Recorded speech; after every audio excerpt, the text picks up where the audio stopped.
शिवसेनेचे आमदार संतोष बांगर यांचा गुंड निलेश घायवळ सोबतचा जुना व्हिडिओ समोर आलाय। या व्हिडिओमध्ये बांगर आणि घायवळ एकाच गाडीतून जाताना पाहायला मिळत आहेत। दुपारी पत्रकार परिषदेत आमदार रोहित पवार यांनी संतोष बांगर यांनी निलेश घायवळला पळून जाण्यात मदत केल्याचा गंभीर आरोप केलेला। यानंतर हे व्हिडिओ सोशल मीडियात व्हायरल झाले। याआधी निलेश विधान परिषदेतले सभापती राम शिंदेंसोबतच्या व्हिडिओमध्ये व्हायरल झाल्याचं पाहायला मिळालं। तर घायवळ बंधूंच्या पार्श्वभूमीवर एक नजर टाकूया। निलेश घायवळ सचिन घायवळ जामखेड तालुक्यातल्या सोनेगावचे आहेत। सचिन घायवळ पुण्यातल्या एका शिक्षण संस्थेमध्ये क्रीडा शिक्षक आहे।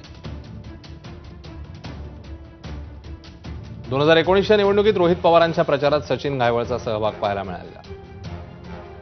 2019 ते 24 रोहित पवारांचे घायवळ बंधूंसोबत संबंध होते। मतभेदांमुळे 2024 मध्ये घायवळ बंधूंनी रोहित पवारांची साथ सोडली।